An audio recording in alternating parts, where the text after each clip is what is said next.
So my background is in emergency medicine and high altitude medicine. I've been doing both for about 40 years.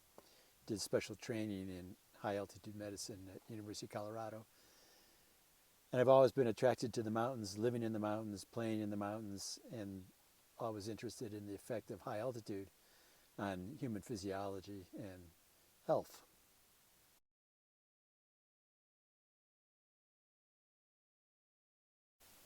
I started as a climber and as a trekker, became interested in high altitude medicine right out of training. My first job was as a helicopter rescue doctor in Yosemite. And from there I went to Nepal and helped to start the Himalayan Rescue Association, where I lived for 6 years at 14,000 feet, doing research, taking care of sick trekkers, climbers, and locals. And that took me into my own research lab on Mount McKinley or Denali in Alaska at 14,000 feet, and research projects in Tibet, South America, China, Alaska. I've been all over the world, all the mountain ranges, to all the places where high altitude peoples live and where lowlanders go to recreate or work at high altitudes, like high altitude mines and telescopes. So I've been very actively involved and got in on the ground level, so to speak, about 40 years ago when the field was just starting.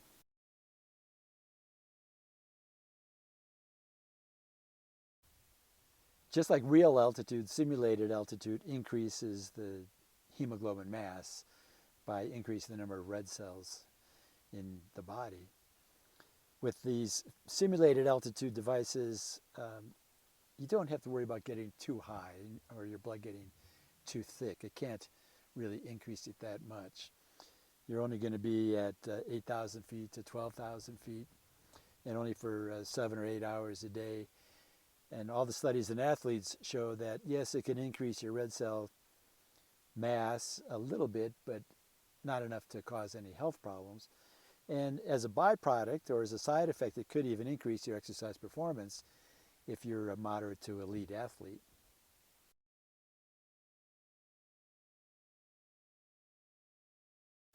Every cell in the body reacts to low oxygen levels. There's a master switch called HIF, H-I-F, which is present in all the cells in the body that senses the amount of oxygen in the cell.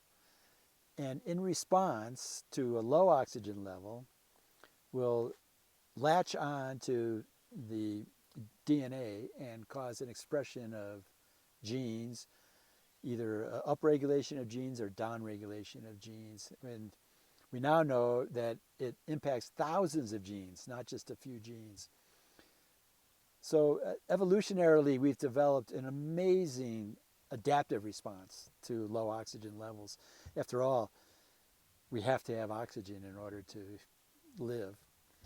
And so the body has all these incredible redundant mechanisms and multiple mechanisms to try to protect the body from lack of oxygen. And it's on a cellular level.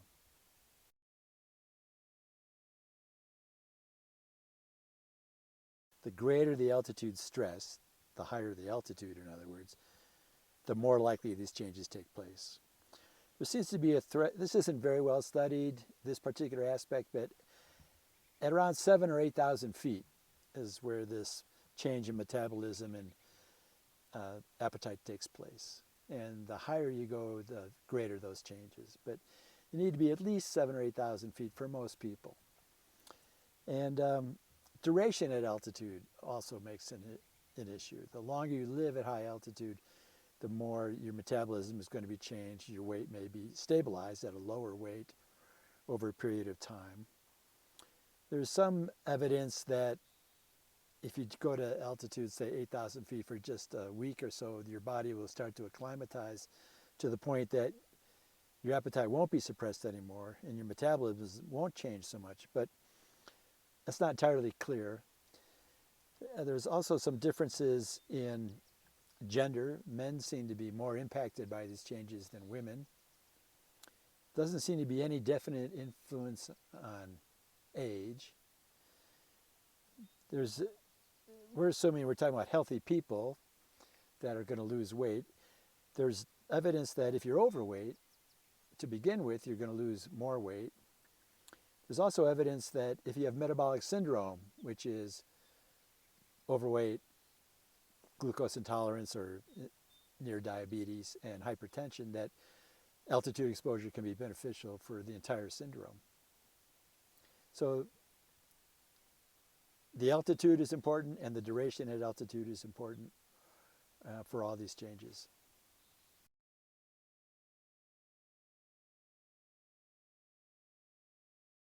It might be surprising to think that this technique actually works when you're only in the simulated altitude exposure for 7 or 8 hours a night. What about the other 16, 17 hours a day? Well, that's why the simulated devices aren't quite as good as actually living at high altitude, but it's impressive that even 7 or 8 hours a day of exposure will produce these benefits of increased metabolic rate and a decreased appetite. It seems to last throughout the day. So the hypoxic exposure has effects that goes beyond the number of hours you actually spend at simulated altitude. It's one of the fascinating areas of research in this whole subject.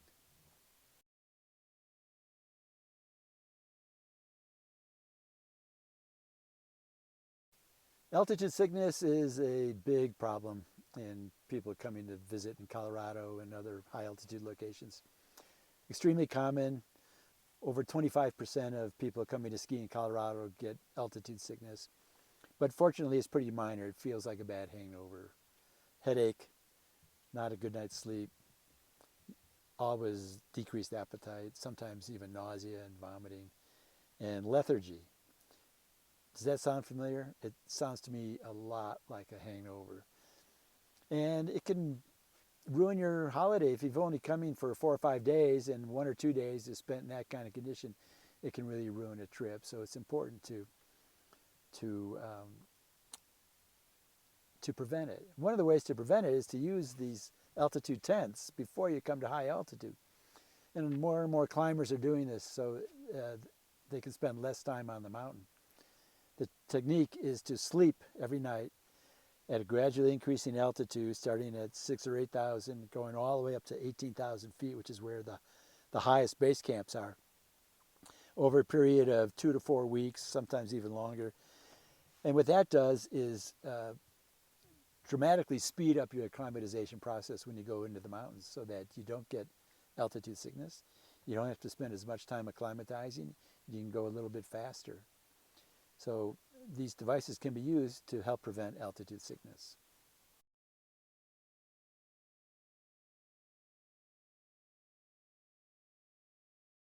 In addition to using these devices for weight control, they can also be used for improving cardiovascular fitness and even improving exercise performance. There's a couple different techniques. For athletes, live high, train low has been shown to be the most effective and is the most popular. That's where athletes live at high altitude. That is, they spend most of the day at high altitude, but then go to a lower altitude to train because they can train more intensely at a lower altitude than they can at high altitude. That's called live high, train low. Another technique is the intermittent hypoxic exposure, where inside a hypoxic tent or with a hypoxic mask, a person exercises while they're hypoxic for, say, an hour at a time or 30 minutes at a time or even up to 90 minutes at a time. That technique is not as well studied, has not been shown to be as successful as the live high, train low technique.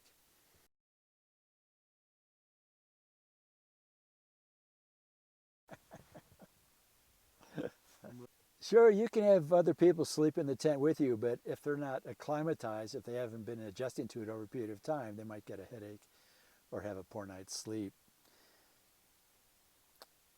So ideally, anybody that wants to sleep with you in that tent should have a gradual exposure and gradually increasing the altitude, just like you're going to do.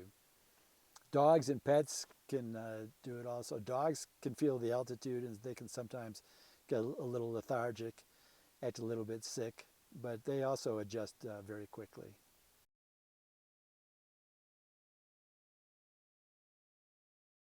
Simulated altitude and actual altitude are a little bit different. Actual altitude is a little more stressful on the body. It induces more physiologic changes than simulated altitude. So for simulated altitude, you don't change the pressure, you just change the concentration of oxygen in the air. So you add nitrogen, and that reduces the oxygen level, and that's the same as going up in altitude in terms of the amount of oxygen available to the body.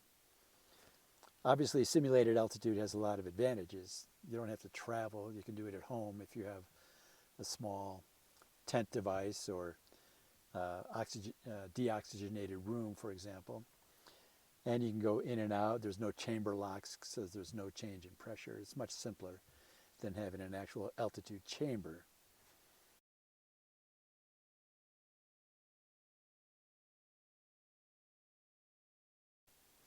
What if you have to get out of the room or the tent at night, say to go to the bathroom and go back in? So you might be going from 12,000 feet down to sea level and then back in the device at 12,000 feet. You might expect that to have some detrimental effects, but it seems to work out pretty well. Again, there's no change in pressure, there's only the change in the oxygen concentration, but the body tolerates that very well since you've been sleeping at 10 or 12,000 feet simulated altitude for a number of days. So going out for a brief period of time and coming back in is not going to make much difference. It'd be the same as putting on an oxygen mask for a few minutes and then taking it off again. And one doesn't have to worry too much about the effects on the body of going back and forth like that.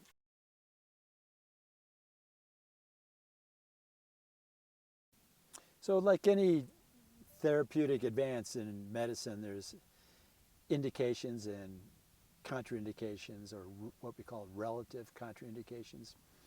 So before someone is going to use a hypoxic device to simulate altitude in order to lose weight or improve physical performance, they really ought to be cleared by their physician to make sure they don't have any issues that could come up or could be aggravated because of the low oxygen exposure. For example, blood pressure that's under poor control, it would be a relative contraindication. People who have sleep apnea and have to use a CPAP device or oxygen during sleep obviously are not candidates for this kind of treatment. But most people who are healthy but otherwise, who are overweight but otherwise healthy can do okay. Diabetes is not an issue. Lung disease could be an issue. And so you want to check with your doctor if you have lung disease before going to a simulated altitude. There aren't many contraindications to the use of these kind of devices, but lung disease, heart disease, poorly controlled blood pressure, maybe seizure disorder, a few neurologic conditions. Overall, it's a good idea to check with your doctor before using these kind of devices or contacting a high altitude medicine specialist.